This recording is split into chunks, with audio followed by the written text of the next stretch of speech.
Hello everyone. Any education classes में आप सभी का स्वागत है। जैसा कि आप जानते ही हैं कि हम मध्य प्रदेश परीक्षा धाम पुस्तक की सहायता से मध्य प्रदेश के सामान्य अध्ययन की जानकारी ले रहे हैं। हम संपूर्ण एमपीजीके का अध्ययन इस सीरीज में करने वाले हैं, जो कि मध्य प्रदेश परीक्षा धाम पुस्तक में जो भी जानकारी दी हुई है, हम उसके आधार पर मध्य प्रदेश का जो सामान्य अध्ययन है उसका अध्ययन करने वाले हैं। इसके लिए हमने एक क्लासेस कर ली है। हमने इस पुस्तक में भी देख लिया है कि इसमें कितनी अच्छी जानकारी दी हुई है, और ये पुस्तक है जो एमपीपीएससी के साथ ही मध्य प्रदेश की जो अन्य प्रतियोगी परीक्षाएं हैं उन सभी के लिए बहुत ही इम्पोर्टेंट है, क्योंकि इसमें मध्य प्रदेश के सभी पोर्शन को बहुत अच्छे से कवर किया गया है। और ये जो हम एडिशन है, ये चतुर्थ एडिशन है, नया एडिशन है मध्य प्रदेश परीक्षा धाम का। तो इस प्रकार से ये जो लेटेस्ट जो इसका संस्करण है उसका हम अध्ययन कर रहे हैं। तो यदि आपके पास ये वाला एडिशन नहीं है तो आप इस पुस्तक को खरीद सकते हैं, या फिर आपके पास इसके पहले का एडिशन है तो इसमें जो भी कंटेंट नया दिया गया है उसको आप ऐड कर लें, या पॉइंट्स में लिखते जाएं। चाहे तो आप उसी में भी ऐड कर सकते हैं, और या फिर अपने शॉर्ट नोट्स बनाते जाएं। तो आप जैसा कि जानते हैं, इससे पहले हम इसकी एक क्लास कर चुके हैं, और हमने जिसमें मध्य प्रदेश का सामान्य अध्ययन इसकी कुछ जानकारी ली थी। आज के इस वीडियो में हम मध्य प्रदेश के मैप का अध्ययन करेंगे, और उसके साथ ही जो भौगोलिक स्थिति है मध्य प्रदेश की उसके विषय में जानेंगे। मध्य प्रदेश का जो सामान्य परिचय है ये हम पहले ही देख चुके हैं। हम ये देख चुके हैं कि मध्य प्रदेश के सामान्य परिचय में हम भौगोलिक स्थिति के आधार पर प्रशासनिक स्थिति, राजनीतिक स्थिति, न्यायिक स्थिति और आर्थिक स्थिति, इतने पॉइंट्स में मध्य प्रदेश का जो सामान्य परिचय है हम इसका अध्ययन करने वाले हैं। हम यहाँ पर राज्य का गठन देख चुके हैं, अंतिम पुनर्गठन देख चुके हैं पिछले वीडियो में। यदि आपने वह वीडियो नहीं देखा है तो आप देख सकते हैं। मध्य प्रदेश की यहाँ पर राजधानियां दी हुई हैं, हमने इन राजधानियों को भी क्लास 1 में देखा था। मध्य प्रदेश के जो उपनाम दिए हुए हैं इनको भी हमने देखा है। इसके बाद आप देखेंगे कि यहाँ पर मध्य प्रदेश का मानचित्र दिया हुआ है। तो आज हम मध्य प्रदेश के मानचित्र की चर्चा करेंगे। इसमें हम देखेंगे कि जो ये मध्य प्रदेश का वर्तमान मानचित्र है, जो मैप है, आप इसमें देख पाएंगे कि इसके जो पड़ोसी राज्य हैं, तो आप यहाँ पर आप मैप को बहुत अच्छे से देखें। हो सके तो आप एक रफली मैप है जो उसको ड्रॉ कर लें, अन्यथा जो आउटलाइन वाले जो मैप आते हैं एमपी का मैप, उसको ले लें और उस पर एक बार सभी राज्यों को बनाकर ट्राई करें। इससे जो हमारा माइंड मैप है उसमें जो जिले हैं वो हमें बहुत अच्छे से याद हो जाते हैं, उनकी स्थिति का हमें याद रहती है कि कौन सा जिला कौन सी स्थिति पर है। चलिए हम देखेंगे कि जो मध्य प्रदेश है, मध्य प्रदेश की जो बाउंड्री है, मध्य प्रदेश की जो ये सीमा है, ये कितने राज्यों के साथ टच होती है। तो आप देखेंगे कि मध्य प्रदेश की जो सीमा है, आप देखेंगे राजस्थान, उत्तर प्रदेश, छत्तीसगढ़। यदि आप दक्षिण दिशा में देखेंगे तो महाराष्ट्र, और पश्चिम दिशा में आप देख पाएंगे तो यहाँ पर है जो गुजरात राज्य। इस प्रकार से आप देखेंगे कि जो मध्य प्रदेश है, मध्य प्रदेश की सीमा इन 5 राज्यों से टच होती है। 5 राज्यों को मध्य प्रदेश की सीमा है जो वो छूती है: राजस्थान, उत्तर प्रदेश, छत्तीसगढ़, महाराष्ट्र, गुजरात।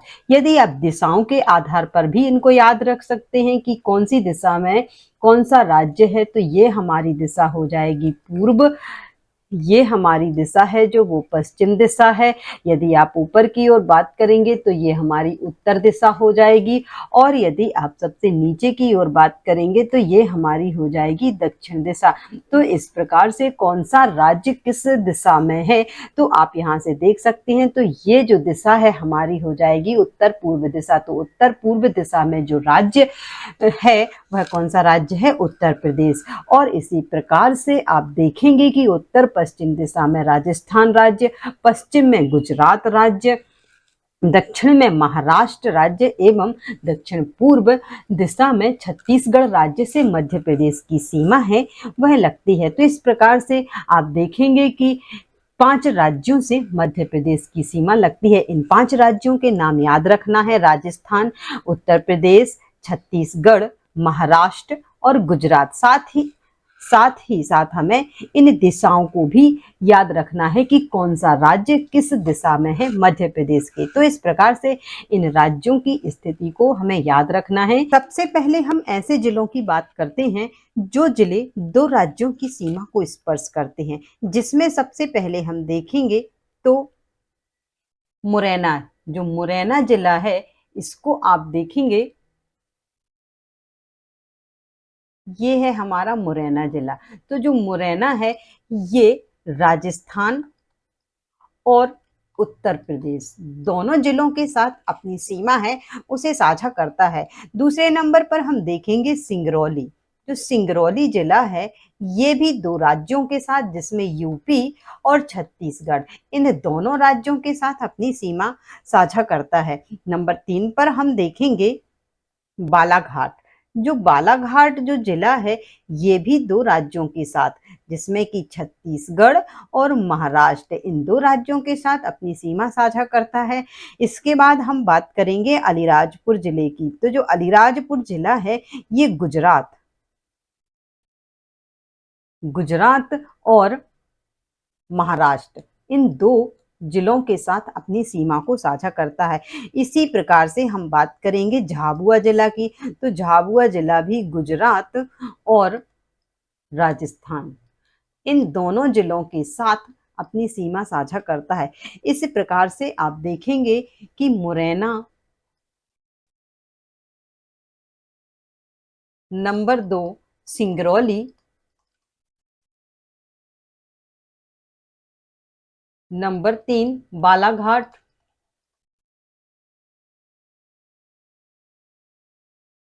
4 अलीराजपुर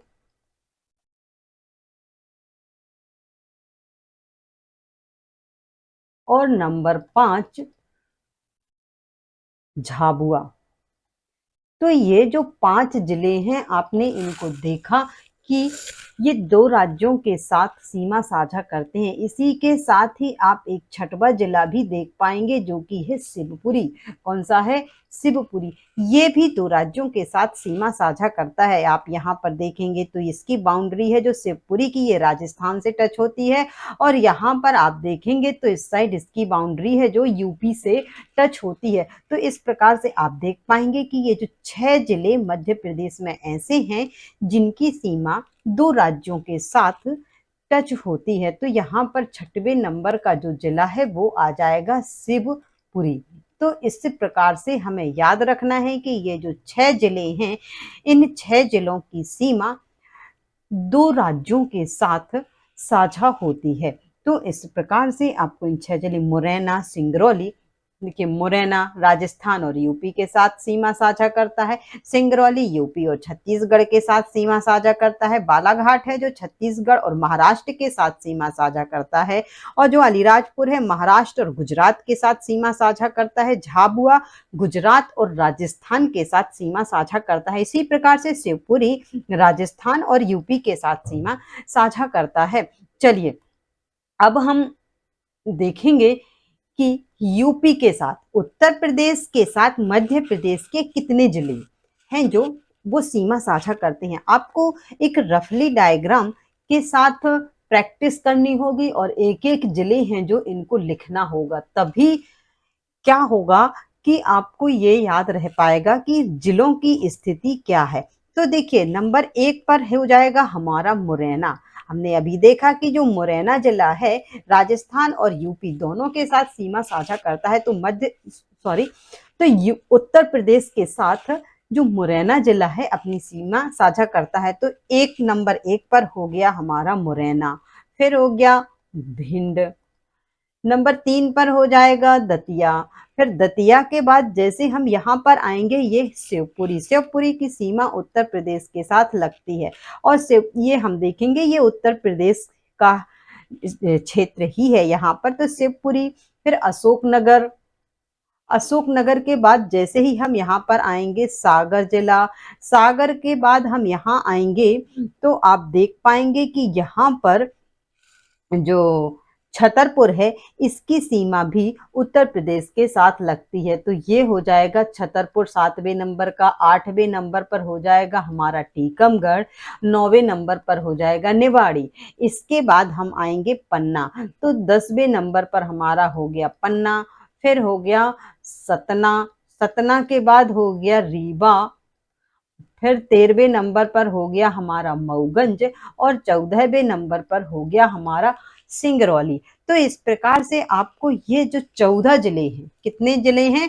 मध्य प्रदेश के 14 जिले, जो कि उत्तर प्रदेश के साथ अपनी सीमा साझा करते हैं। इन 14 के 14 जिलों के नाम हमें याद होने चाहिए, जिसको कि आप एक रफली लिख करके बाउंड्री के साथ बनाएंगे, तभी हमें ये जिले हैं जो वो याद रह पाएंगे। एक बार आपको ये जो जिले हैं वो अवश्य लिखने होंगे, नहीं तो वो याद नहीं रह पाएंगे। तो आप इनको एक बार जरूर लिखें। मुरैना, भिंड। इस प्रकार से आप इन सभी जो ये जिले हैं इनकी स्थिति यहाँ पर देख करके आप रफली डायग्राम ड्रॉ करके उस पर एक बार ड्रॉ कर लें कि मुरैना, भिंड, दतिया, शिवपुरी, अशोकनगर, सागर, छतरपुर, टीकमगढ़, निवाड़ी, पन्ना, सतना, रीवा, मऊगंज और सिंगरौली, ये जो 14 जिले हैं ये किसके साथ बाउंड्री साझा करते हैं? उत्तर प्रदेश के साथ। चलिए इसके बाद हम बात करेंगे छत्तीसगढ़ के साथ मध्य प्रदेश के कितने जिले हैं जो वो सीमा साझा करते हैं। चलिए तो यहाँ पर हम देखेंगे सिंगरौली। हमने सिंगरौली देखा था कि सिंगरौली उत्तर प्रदेश के साथ भी अपनी सीमा साझा करता है और छत्तीसगढ़ के साथ भी। चलिए तो यहाँ पर सिंगरौली नंबर 1 सिंगरौली हो जाएगा। नंबर 2 हो जाएगा सीधी। फिर नंबर 3 पर हो जाएगा शहडोल जिला। फिर अनूपपुर जिला, डिंडोरी जिला, मंडला और मंडला के बाद हो जाएगा बालाघाट जिला। तो इस प्रकार से ये जो 7 जिले हैं, कितने जिले हैं? मध्य प्रदेश के 7 जिले छत्तीसगढ़ के साथ अपनी सीमा को साझा करते हैं। इन 7 जिलों में कौन कौन से आएंगे? सिंगरौली, सीधी, शहडोल, अनूपपुर, डिंडोरी, मंडला, बालाघाट। तो इस प्रकार से ये जो 7 जिले हैं ये छत्तीसगढ़ के साथ सीमा साझा करते हैं। चलिए अब इसी प्रकार से हम देखते हैं कि महाराष्ट्र, महाराष्ट्र के साथ मध्य प्रदेश के कितने जिले हैं जो कि सीमा साझा करते हैं। यहाँ पर हम देखेंगे बालाघाट। तो नंबर 1 जिला हो जाएगा बालाघाट। नंबर 2 हो जाएगा सिवनी। नंबर 3 हो जाएगा छिंदवाड़ा। पांडुरना जो कि अभी बना है जिला, पांडुरना हो जाएगा। नंबर 5 हो जाएगा बैतूल। बैतूल के बाद हम आएंगे तो नंबर 6 पर हो जाएगा खंडवा। 7 पर बुरहानपुर, 8 पर खरगोन, 9 पर बड़वानी और 10वें नंबर पर हो जाएगा हमारा अलीराजपुर जिला। तो इस प्रकार से मध्य प्रदेश के ये जो 10 जिले हैं जिनकी सीमा महाराष्ट्र के साथ साझा होती है, तो आपको ये जो जिले हैं वो याद रखने हैं। आप इनको याद रखेंगे कि अलीराजपुर, बड़वानी, खरगोन, खंडवा, बुरहानपुर, बैतूल, पांडुरना, छिंदवाड़ा, सिवनी, बालाघाट। तो ये जो 10 जिले हैं इनकी सीमा किसके साथ साझा होती है? महाराष्ट्र के साथ। चलिए अब हम देखेंगे गुजरात राज्य के साथ मध्य प्रदेश के केवल 2 जिले, जिनमें कि अलीराजपुर और झाबुआ, ये 2 जिले ही हैं जिनकी सीमा गुजरात राज्य के साथ साझा होती है। तो इन्हें तो हमें याद रखना ही, सभी को याद रखना है। सभी जिले की सीमा याद होनी चाहिए कि किस राज्य के साथ कौन से जिले की सीमा है जो वो लगती है, टच होती है। चलिए अब हम बात करेंगे राजस्थान के साथ। मध्य प्रदेश के ऐसे कितने जिले हैं जिनकी सीमा राजस्थान के साथ टच होती है? तो नंबर 1 हो जाएगा हमारा मुरैना। मुरैना जो जिला है ये राजस्थान के साथ अपनी सीमा है जो वो साझा करता है। इसके बाद हो जाएगा श्योपुर। श्योपुर के बाद हो जाएगा शिवपुरी। फिर हो जाएगा गुना। गुना के बाद हम आएंगे तो ये हो जाएगा हमारा राजगढ़। राजगढ़ के बाद हो जाएगा आगर मालवा। आगर मालवा के बाद हम देखेंगे तो यहाँ पर है हमारा नीमच। 7 8 में हो जाएगा मंदसौर, 9 रतलाम और 10वां हो जाएगा हमारा झाबुआ। तो ये हो जाएंगे मध्य प्रदेश के 10 जिले जिनकी सीमा राजस्थान के साथ लगती है। तो इस प्रकार से आप देख पाएंगे कि हमने एक एक जिले को देखा। देखिए, जो ये जिले हैं हमने देखा उत्तर प्रदेश के साथ मध्य प्रदेश के कितने जिले, 14। मध्य प्रदेश के जो 14 जिले हैं, कितने जिले, 14 जिले उत्तर प्रदेश के साथ सीमा साझा करते हैं। 7 जिले मध्य प्रदेश के ऐसे हैं जो कि छत्तीसगढ़ के साथ सीमा साझा करते हैं। महाराष्ट्र के साथ 10 जिले, मध्य प्रदेश के ऐसे 10 जिले हैं जो कि महाराष्ट्र के साथ सीमा साझा करते हैं।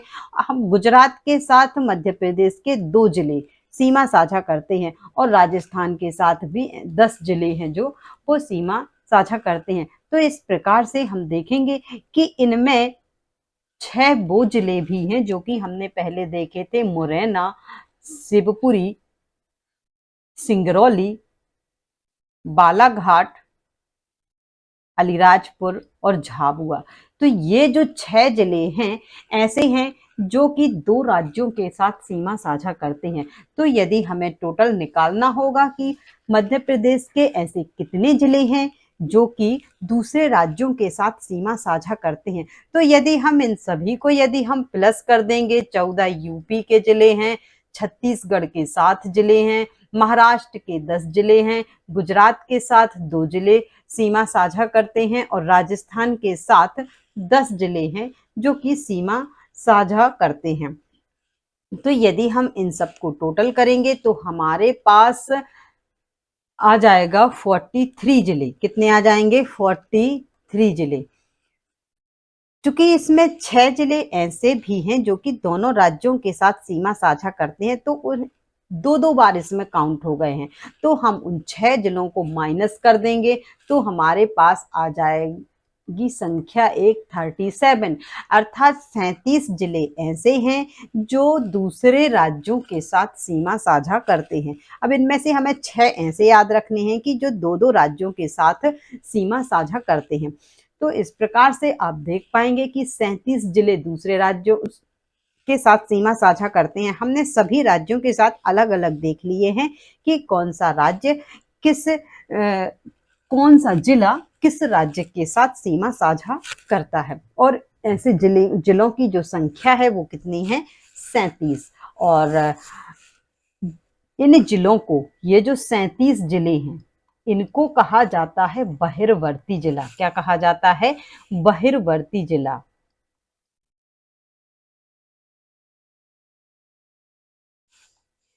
इनको कहेंगे हम बहिर्वर्ती जिले, क्योंकि इन जिलों की जो सीमा है वो दूसरे राज्यों के साथ लगी हुई है। तो ऐसे 37 जिले हैं जो कि दूसरे राज्यों के साथ सीमा जिनकी लगी हुई है। हमारे जो मध्य प्रदेश राज्य है उसमें टोटल जिलों की संख्या कितनी है, 55।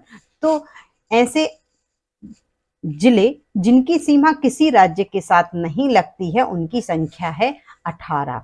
इन 18 जिलों को हम कहेंगे अंतर्वर्ती जिले। ये कौन से जिले कहलाते हैं, अंतर्वर्ती जिले।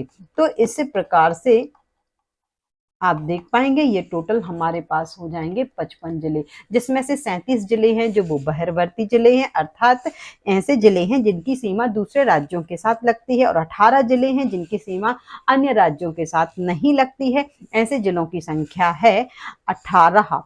तो इन जो अंतर्वर्ती जिले हैं, अभी हम जब संभाग देखेंगे, पूरे 10 के 10 संभाग देखेंगे, तो हमारे जो अंदर वाले बाउंड्री से अंदर वाले जिले हैं ये सब हमारे कवर हो जाएंगे। लेकिन हमें इनकी स्थिति एक बार ऐसे देखनी होगी कि भोपाल कहाँ है, शाजापुर कहाँ पर है, देवास कहाँ पर है। तो इस प्रकार से आप इनको एक जो केवल आउटलाइन वाला मैप होता है उसमें हाथ से पेन से सभी जिलों के नाम लिखकर देखें, जिससे कि उसकी स्थिति का पता लग सके और एक अपने जहाँ पर हम स्टडी करते हैं, या राइटिंग पैड पर ऐसा मैप लगाकर रखें ताकि उस पर हर रोज हमारी नज़र जाती रहे। तो चलिए, इस प्रकार से हमने जिलों की जो स्थिति है मैप में, हमने उसको देखा। चलिए, अब आगे ये जो हमने मध्य प्रदेश के प्रतीक चिन्ह हैं, इनको हम पढ़ चुके हैं, वो भी पिछली कक्षा में। हम राजकीय नाट्य भी पढ़ चुके हैं। आज से हमें देखनी थी मध्य प्रदेश की भौगोलिक स्थिति और मध्य प्रदेश का मैप। तो मध्य प्रदेश के मैप में हमने जिलों की स्थिति देख ली है। अब हमें देखना है उसका अक्षांशीय विस्तार और देशांतरीय विस्तार। चलिए, तो यदि हम मध्य प्रदेश के अक्षांशीय विस्तार की बात करें, तो सबसे पहले हमें पता होना चाहिए कि अक्षांशीय और देशांतरीय विस्तार होता क्या है। तो देखिए, आप जानते ही होंगे कि जो हमारी पृथ्वी है, हमारी पृथ्वी पर कुछ काल्पनिक रेखाएं खींची गई हैं। जैसे कि यदि बीचों बीच ये जो आड़ी रेखाएं खींची गई हैं, इनको कहा जाता है अक्षांश रेखाएं। क्या कहा जाता है? अक्षांश रेखाएं। ये हमारे जो वर्ल्ड मैप है उसका हिस्सा होता है, परंतु थोड़ी हमें समझ में आए उसके लिए हम थोड़ा सा देख लेंगे कि अक्षांश और देशांतर रेखाएं क्या होती हैं। तो आप देखेंगे कि पृथ्वी पर जो काल्पनिक आड़ी रेखाएं खींची गई हैं, ये कहलाती हैं अक्षांश रेखाएं। बीचों बीच से जो 0 डिग्री की रेखा जाती है, इसे कहा जाता है भूमध्य रेखा। और उत्तर की ओर हम जो 23.5 डिग्री की रेखा होती है, आड़ी रेखा, उसे कहा जाता है कर्क रेखा। क्या कहा जाता है? कर्क रेखा। और यदि दक्षिण में हम देखें कि जो दक्षिण में 23.5 डिग्री की रेखा होती है, उसे कहा जाता है मकर रेखा। तो और यदि पृथ्वी पर ही उत्तर से दक्षिण, यदि हम देखें कि उत्तर से दक्षिण जो ध्रुव हैं, उनको मिलाने वाली जो रेखाएं होती हैं, उन्हें कहा जाता है देशांतरीय देशांतर रेखा। क्या कहा जाता है? देशांतर रेखा। इस प्रकार से यदि हमें किसी भी स्थान की अब स्थिति देखना है, तो हम इन्हीं के आधार पर देखते हैं, अक्षांश रेखाएं और देशांतरीय रेखाओं के आधार पर। अब यदि हमें यहाँ पर मध्य प्रदेश की स्थिति बतानी है, तो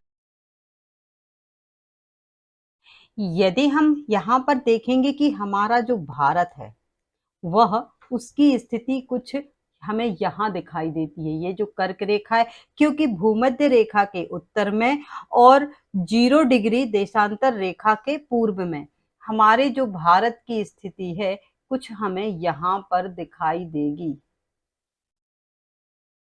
ठीक है, तो इस प्रकार से जो हमें स्थिति है, हमें अक्षांश और देशांतर रेखाओं के बीच में हमें बतानी होती है। इस प्रकार से हम देखेंगे।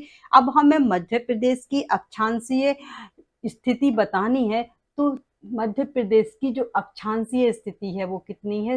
21 डिग्री 6 मिनट उत्तरी अक्षांश से 26 डिग्री 30 मिनट उत्तरी अक्षांश तक।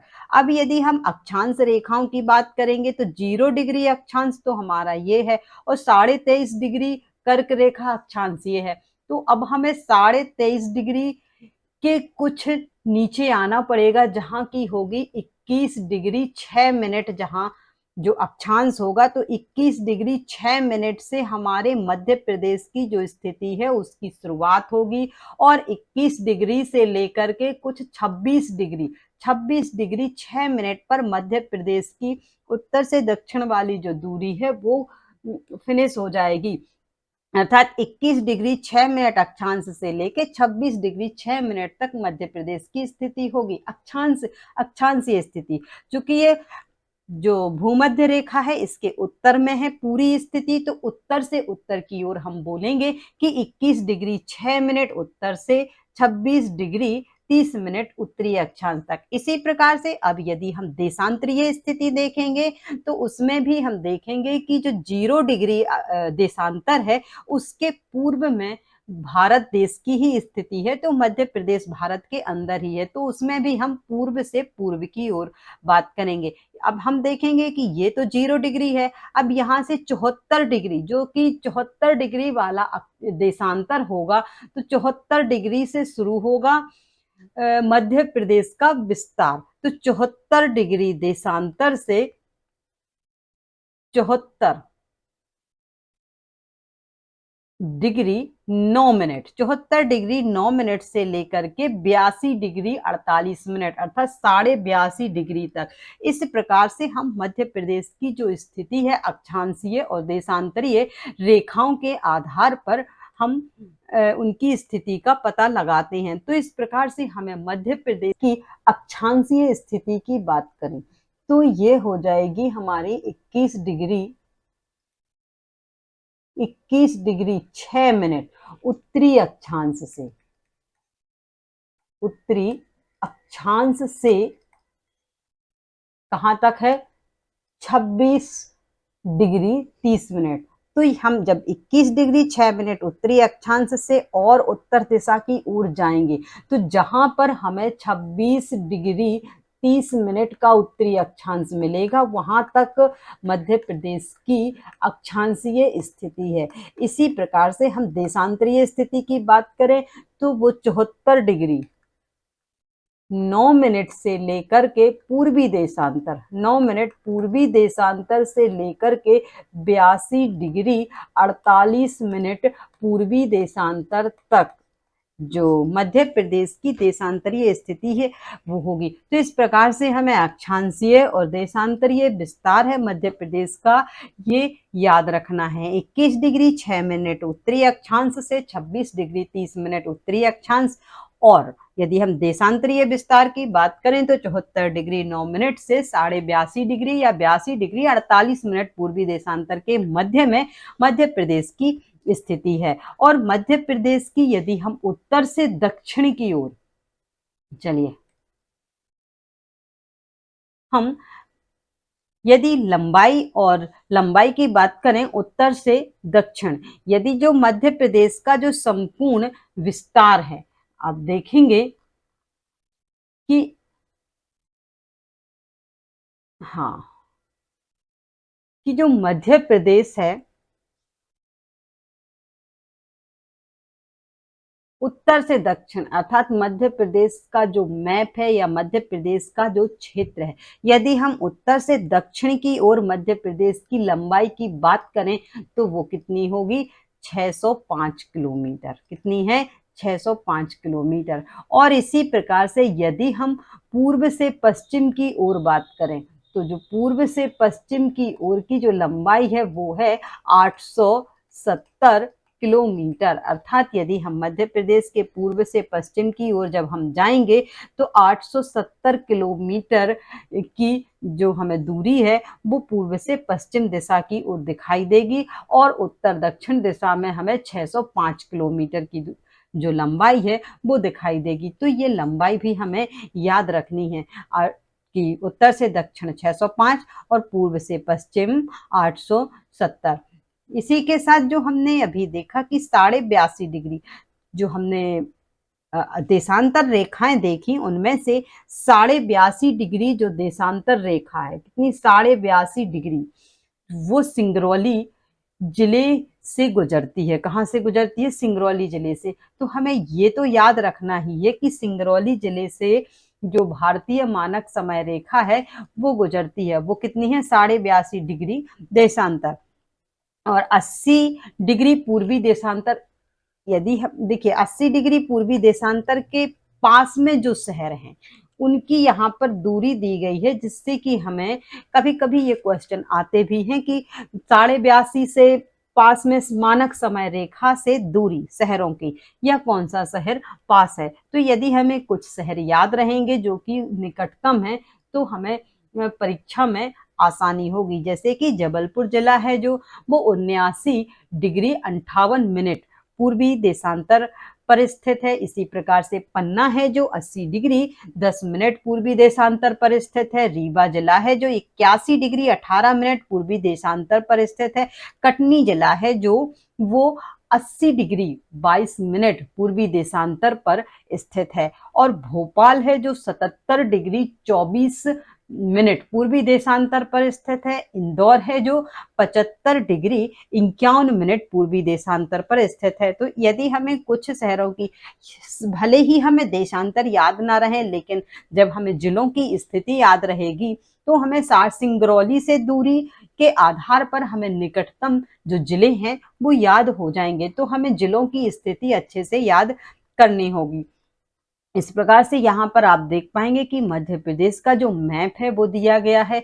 इसमें हाँ, हमने ये अभी जो मुरैना है मध्य प्रदेश का सबसे उत्तरी जिला है, जिसकी स्थिति 26 डिग्री 30 मिनट है, क्योंकि जो इसका अक्षांशीय विस्तार है, हमने देखा था कि अक्षांशीय विस्तार ही जो जो मध्य प्रदेश का अक्षांशीय विस्तार है वह 21 डिग्री 6 मिनट से शुरू होता है।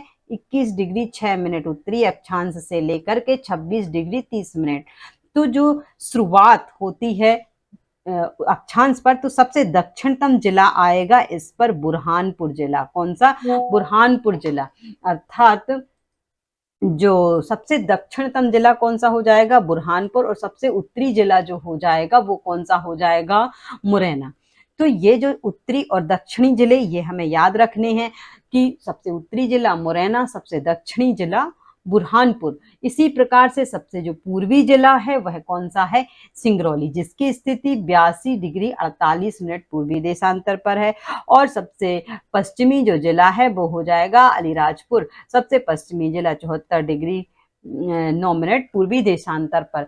तो इस प्रकार से जो ये हमारे सबसे उत्तरी, सबसे दक्षिणी, सबसे पूर्वी और सबसे पश्चिमी जिलों की स्थिति याद रखना है। और जो कर्क रेखा है मध्य प्रदेश के बीचों बीच से गुजरती है, इस कर्क रेखा पर कौन कौन से जिले आते हैं हम वह भी देखेंगे। यहाँ पर हमारे पड़ोसी राज्यों की बात की गई है कि देश के मध्य भाग में स्थित मध्य प्रदेश, उत्तर पश्चिम में राजस्थान से, उत्तर में उत्तर प्रदेश से, पूर्व में छत्तीसगढ़ से, दक्षिण में महाराष्ट्र से और पश्चिम में गुजरात से घिरा हुआ है। आप दिशाओं की स्थिति याद रखें, जिस हिसाब से भी पूछा जाए आप उनकी स्थिति बता सकते हैं, क्योंकि आप मैप में एक बार देख लेंगे तो आप जो दिशाएं हैं उनको भी याद रखें। ये हमारी दिशा पूर्व होगी, ये हमारी दिशा पश्चिम होगी, ऊपर की ओर हमेशा उत्तर दिशा होती है और नीचे की ओर हमेशा दक्षिण दिशा होती है। तो इस प्रकार से आप दिशाओं के आधार पर राज्यों की स्थिति और जिलों की स्थिति भी याद रखेंगे। चलिए मध्य प्रदेश, चलिए यहाँ पर हमें बताया गया है कि मध्य प्रदेश की जो दक्षिणी सीमा है वो ताप्ती नदी के द्वारा और उत्तरी सीमा है जो वो चंबल नदी द्वारा निर्धारित होती है। इसके बाद चलिए इस प्रकार से जो आज के वीडियो में हम इतना ही रहने देते हैं। कल के वीडियो में हम मध्य प्रदेश की जलवायु, कर्क रेखा, वर्षा, इन सभी का अध्ययन, प्रशासनिक स्थिति, न्यायिक स्थिति, इनकी चर्चा करेंगे। आज हमने मध्य प्रदेश के मैप में मध्य प्रदेश के जिलों की स्थिति को देखा। तो यदि आपको वीडियो पसंद आया हो तो वीडियो को लाइक कर दें, चैनल को सब्सक्राइब अवश्य कर लें ताकि इसी प्रकार के जो वीडियो हैं आपको मिलते रहें। अब मिलते हैं हम अपने अगले वीडियो में, तब तक के लिए जय हिंद, जय भारत।